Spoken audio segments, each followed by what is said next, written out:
Great chapter, great chapter. Not too much happened in the cover story. It was pretty much the same as last week, you know, nothing new. So I was kind of disappointed this week. They basically showed Cavendish thinking about something in his younger days, in his younger years. And we also get to see Sulaiman, one of the more further members of the Grand Fleet. I mean, he's decent, but nothing special. But he's apparently Cavendish's second in command, I'm guessing, because, you know, after Dressrosa, Sulaiman, I think he joined the Beautiful Pirates. He joins Cavendish's crew. But yeah, that's cool to know. But yeah, on to the chapter. I think we all saw this coming. The mirror is going to play a huge part in the Straw Hats escaping from the Tea Party, as we saw Caesar setting everything up outside the Tea Party with Brule. And I'm surprised Caesar was actually up for the job, because a lot of people were saying he's probably going to dip on his own. And, you know, he did hint at that in this chapter. He was saying, yo, when I get my heart back, you guys Capone does have his heart right now. So him working with the Alliance is a win-win situation for him. He gets his heart back and he escapes from Big Mom's Tea Party, or the science project that Big Mom gave him to do. But that's if the plan succeeds, and there's obviously going to be screw-ups here and there. But I wouldn't be surprised if something actually happened to the mirrors and Caesar had to come up with something else later down this arc, probably towards the finale. You know, to put some kind of sense of danger. You know, the mirrors are broken. How are we going to escape Big Mom's, you know, potential crazy rage? She probably is going to wash everybody at the end of this arc. That's what I think anyways, because I don't think Oda would just hype up a Yonko and just take her down in the very same arc while Luffy has half his crew with him. I don't think so. But it's still a possibility, but, you know, I think it's highly unlikely. So yeah, later in this arc, we might get to see something with the mirrors, whereas the mirrors get broken, or the scream, Big Mom scream takes out the mirrors, or I don't know, something happens in the mirrors and the Straw Hats have no way of escaping. Also, there's no way Brule and some of the other kids are getting back in the crew. They can get back in the crew, but they're probably too scared to get back in the crew because of Big Mom, because they're probably gonna kill them once everything is done, knowing, you know, that it was Brule that used her ability to help the Straw Hat and pretty much messed the whole Tea Party up. And not only her, we have Pudding, Chiffon, I think Praline, Opera, because Opera, he messed up in this arc. He messed up really, really bad. So there might be some consequences for him. You know, he's not even at the Tea Party. I just noticed he's not even at the Tea Party right now. So he might be dipping right now. I don't know. He's probably so shook of Big Mom taking his lifespan. So he's probably like on the way right now. He's on a boat right now. So him not being at the Tea Party says a lot. So some of Big Mom's kids will have to dip after this arc. You know, like the people I just mentioned before, I think those guys are leaving Big Mom's crew after this arc. They might even help the Straw Hats at the end of this arc, who knows. Then we move on to Katakuri, and man, he was mad this chapter. Again, Katakuri obviously saw the future, but he couldn't stop it, because, you know, he was obviously targeting Luffy the entire time. You know, since the last chapter, it was like, Capone, kill Luffy right now. So Luffy was kind of like the main target for Capone, because he was chasing him this chapter. He was using diversions. He was using everything to capture Luffy. But he eventually caught Luffy, but, you know, Luffy did manage to still get the picture, to get Big Mom to see the picture. Now, there's something I noticed with Jinbei and Capone versus Katakuri. Capone knows Katakuri is a Logia. I'm surprised, did he not use Haki bullets or Sea Stone bullets against him to hit him? Because, I don't know, it looks like Katakuri was unfazed by that attack. And it looks like Katakuri didn't see that coming. So, and he was kind of shocked that Capone attacked him, even though he was kind of like saying you betrayed us and everything. So I don't know, Capone might have used that, you know, change the future thing he was talking about in the last chapter. But going back to the whole Haki bullets, Katakuri may be capable of doing what the admirals were doing with their Logia bodies back at Marineford during the war, whereas they infused their body with Haki to kind of like nullify Haki attacks and still keep their body in a fluid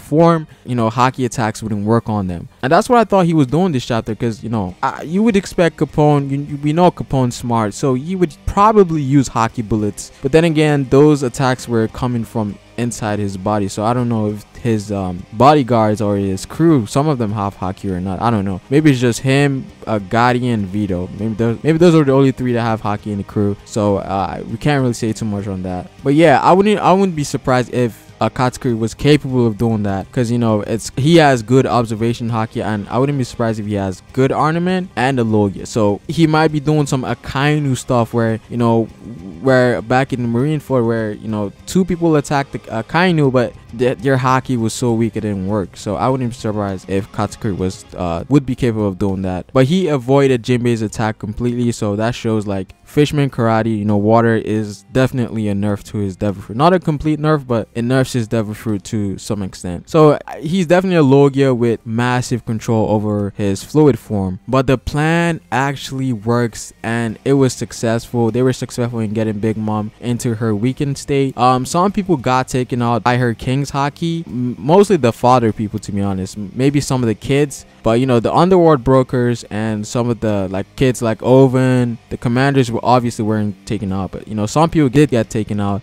But the scream was affecting everybody except the Straw Hats because they have, you know, the earplugs. But I'm kind of shocked that this plan actually went this far. Like, a lot of people would think it was gonna stop halfway through, but they're like almost killing Big Mom right now. All they have to do is shoot Big Mom right now because she's vulnerable, and that's pretty much a plan, and they've killed a Yonko. But I don't think that's how it's gonna go down. We're gonna see a different result. But yeah, we move on to Sanji, and you know, Sanji eventually saves the Vince Smokes from FerroSpace's candy. And I'm not gonna lie, the panel with Sanji at the top of the table when he had, you know, the Diablo Jambe on both his legs and everything, yo, that panel was kind of lit, yo. I'm not gonna lie. And I'm not sure what Judge is thinking about Sanji right now, and to be honest, I think he's just gonna refuse it. He's just probably gonna be in denial throughout the entire arc about Sanji. You know, a failure like Sanji is saving me. He's gonna be like that throughout this arc. And you know, I don't think he's weak, but he was a disappointment. But maybe his brothers may think differently of him now. I don't know. Ichiji and Sanji, they might have a brief moment there. I don't know. And the next chapters, I mean, when this whole thing is over. And I think Nami or Chopper gave them their raid suits. Whatever that black thing was, I'm not sure what it was, but there was a number in it, so I'm guessing it was their raid suits. It's probably like in a compact device or something, so I'm guessing it can change into their raid suits so they can show off their abilities. Again, it's still setting up for something to happen, because the Vince Smoke are getting their power up now, because I think they got the raid suits. And you know, if Big Mom is taken out, all they have to worry about is Katakuri, Smoothie, some of the other kids. That's pretty much it, actually. Those are the four main components the Straw Hats have to deal with after taking down Big Mom, which I don't think is gonna happen, but it is a possibility. And what in the hell was Smoothie doing this whole time? We got to see her in one panel, but that was pretty much it, and she was just basically standing around while the whole thing was happening. You know, and it was the same thing in the last chapter. We didn't see her in the last chapter. In this chapter, we see her and she's like, oh, what's going on? Take down. It's like, I don't know what she was doing in this chapter. I think, again, it goes to the whole thing, convenience. Everything that's going on is too convenient for the Straw Hats, and everything is in the Straw Hats' favor. And that's what a lot of people were complaining about. Or Oda just forgot about her. I don't know. Maybe Oda just forgot about her, or something like that, or maybe she was dealing with something else. I don't know. But yeah, the plan is 1% away from completion. Again, we don't know what's gonna happen, because it seems like we're going into Big Mom's backstory, which is dope, because we're finally going to see a glimpse of Elbaf 63 years ago. So Big Mom is going to be like 5 years old in this flashback. I don't know if we're getting a flashback of Big Mom or we're getting a flashback of Mother Camera. Probably both. So the theory about Big Mom being like a half giant or something like that could be true. Then again, we'll have to see about that. Also, if you look at the island, there's a massive tree in the middle. So the theory about, you know, the beanstalk and how Elbaf is one of the ways to get to Skypiea, second ways to get to Skypiea, might be actually true. And we're obviously gonna get, you know, a lot of Norse mythology in this flashback as well. You know, Loki, we might see something with Thor, and the king of the giants at this point 63 years ago, they might be a king, and we might see a younger Loki. You know, we might see the younger princes, because, you know, giants do live for a long time. I think it's 150 years for a giant. So, oh, is it 300 years? I forget the exact age, but they live for a really long time. So we're definitely going to see Loki at this point, which is going to be cool, because I think a lot of people have been waiting for Elbaf, and we're finally going to see a dope flashback about Elbaf and a backstory of a Yonko. The last person we saw backstory was Doflamingo. And I don't know, I don't know if Oda is setting up for Big Mom to lose in this arc, because they're bringing up her backstory when she's about to get killed. I don't know if that's just like a good thing to do, because it's making it seem like she's gonna fall this arc. I don't think so, but I don't know if Oda is like putting clues out there or subtle hints. I don't know. But yeah, this was a great chapter. A 9 out of 10 for me, or 9.5 out of 10. Pacing was actually good, but we're on break next week, so it's gonna be tough. But it is Pharaoh, guys, and I will see you guys later. Peace.